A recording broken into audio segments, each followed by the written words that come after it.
और वो सबसे महत्वपूर्ण लाइन थी पेशेंस की, धैर्य।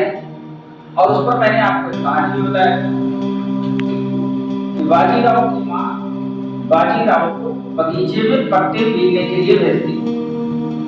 तो क्या आज आखिरी क्लास, आज की क्लास के बाद कभी इस तरह का मौका नहीं मिलेगा।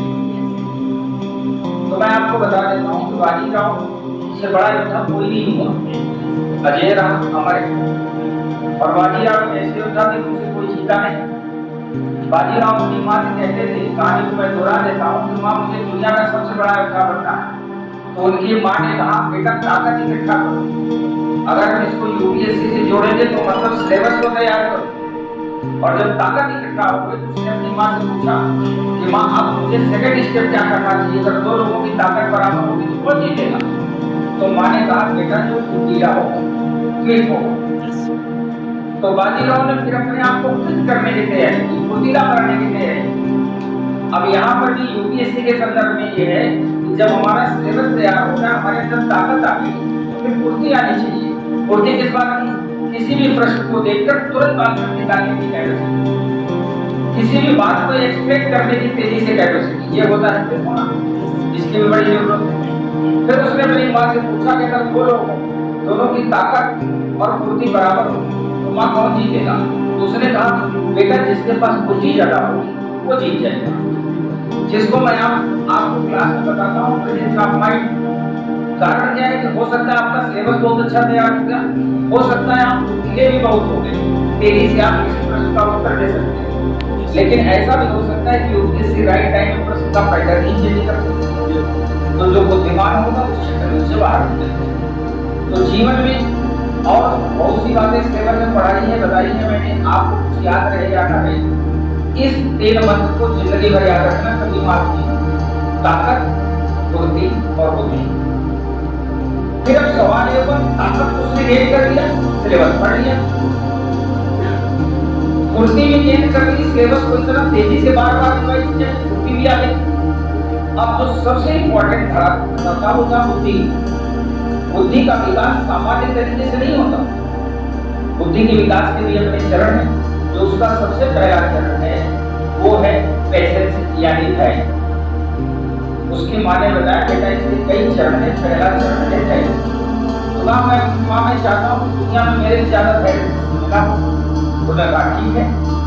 2-4 दिन बीते, फिर माँ ने कहा कि बेटा एक टोकरी उठाओ और सामने बगीचे में चले जाओ, दिन भर जितने पत्ते गिरे टोकरी में भर के। उसने ऐसा ही किया। शाम को उसकी माँ सारे पत्ते निकाल के जमीन पे फैला और खाली टोकरी उसको कहा कि लेकर के चलो घर वापस चलते हैं। वापस आ गए। दूसरे दिन सुबह उठा, उसकी माँ ने कहा फिर टोकरी लेके जाओ और बगीचे में सारे पत्ते जो इतने गिरे हैं टोकरी में भरो, मैं शाम को आऊंगी। शाम को माँ गई, फिर पत्ते निकाल के थे। ये क्रम एक नहीं कई दिनों तक चलता है। बाजीराव ने एक बार भी अपनी माँ से ये सवाल नहीं पूछा कि अगर पत्ते गिराने ही थे तो भरवा क्यों नहीं। अब आप किसी से अपनी तुलना कीजिए, यदि आपके साथ कोई ऐसा बिहेवियर करने को कहे, यदि आपको कहे पत्ते भरवाए शाम को फेंक दिए, 3-4 दिन बाद पत्थर चलाना शुरू कर। लेकिन बाजीराव ने अपनी माँ से सवाल नहीं पूछा, क्यों? रीजन इज ट्रस्ट, विश्वास था। और विश्वास का लेवल कैसा था, ये कहानी भी मैं आपको बता दूं। विश्वास की कहानी भी मैं रिवाइज कर देता हूँ। एक जगह बारिश नहीं हो रही थी, वहां के राज्य वाले एक बूढ़े बाबा के पास गए, वो कुटी छा के रहते थे कि बाबा बारिश नहीं हो रही है। तो बाबा ने कहा सारे गांव वाले को इकट्ठा करो, फावड़ा लेके आए, एक काफी लंबा चौड़ा चबूतरा बनाओ। सब लोगों ने मेहनत करके चबूतरा बना दिया। बनाने के बाद बाबा उस पे निकले और डांस करने लगे, नाचने लगे। जब बाबा नाचने लगे तो आसमान में काले बादल छा गए, भयानक बारिश हो गई। लोगों को लगा कि बाबा ही भगवान है, बाबा के चरणों में गिर गए। तो कुछ पत्रकार लोग जो शहर के थे वो गए और बाबा से पूछा कि नाचने और बारिश के बीच में क्या वैज्ञानिक संबंध है। बाबा ने कहा वैज्ञानिक संबंध नहीं है, आत्मबल का संबंध है। तो पत्रकारों ने कहा कि मैं नाचूंगा तो बारिश होगी। बाबा ने कहा बिल्कुल नाचोगे तो बारिश होगी। पत्रकार नाचना शुरू किए। 1-2 घंटे बाद थक गए, हाथ पैर दर्द होने लगा, वापस आ गए। बाबा से कहा कि बाबा आप झूठ बोलते हो, नाचने से बारिश का क्या संबंध, आप नाच के दिखाओ। बाबा बाहर निकला, नाचने लगा। 18 घंटे, 20 घंटे, 24 घंटे, 48 घंटे बीत गए और बाबा नाच रहा है लगातार। तब तक आसमान में काले बादल छा गए और बारिश होने लगी। पत्रकार बाबा के चरणों में गिर पड़े, बोले कि बाबा वो मंत्र कौन सा है जो आप बारिश करवा रहे हैं। तो बाबा ने जो 2 लाइन बोली थी वही मंत्र है। बाबा ने कहा कि बेटा कोई मंत्र नहीं, ये विश्वास का मामला है। तो कहे क्या हुआ फिर?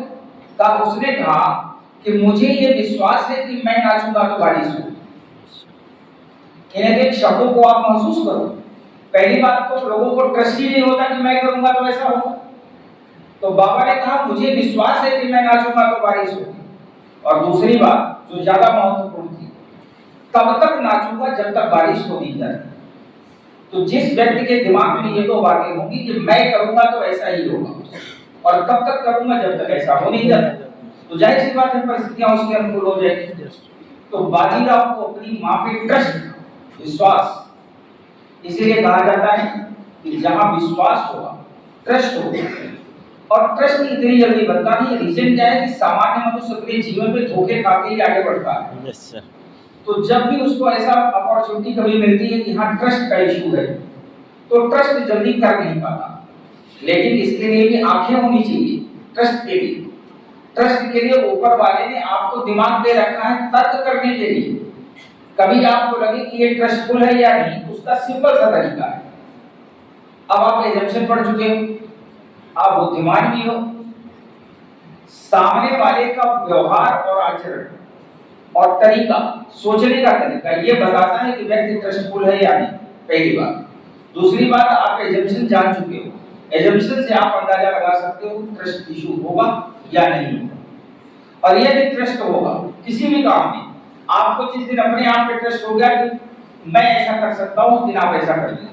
और याद रखिए जब तक ट्रस्ट नहीं होगा आप ऐसा नहीं कर पाएंगे, कहीं ना कहीं बाधाएं पैदा होंगी।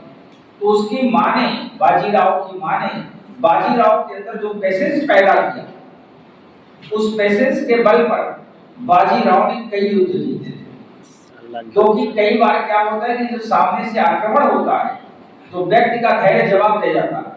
अभी आपको कोई कुछ बात बोले, आप तुरंत रिएक्शन दे दो, धैर्य नहीं रखो। तो धैर्य होना ज्यादा इंपॉर्टेंट है। तो बाजीराव में जब धैर्य आ गया, तो उस दिन मैंने चूंकि आपको बताया था तो कहा था अन्य गुण बाद में बताऊंगा। अन्य गुणों की जरूरत ही तभी पड़ती है जिसके अंदर धैर्य आता है। और मैं समझता हूं कि धैर्य पैदा होना इतना आसान काम नहीं है। तो फिलहाल आप हमारे विद्यार्थी, ऐसा नहीं है कि क्लास में मुलाकात नहीं होगी तो मुलाकात ही नहीं होगी, किसी न किसी माध्यम से मिलते रहेंगे। केजीएस में हूं, कहीं ना कहीं क्लास चलती रहेगी।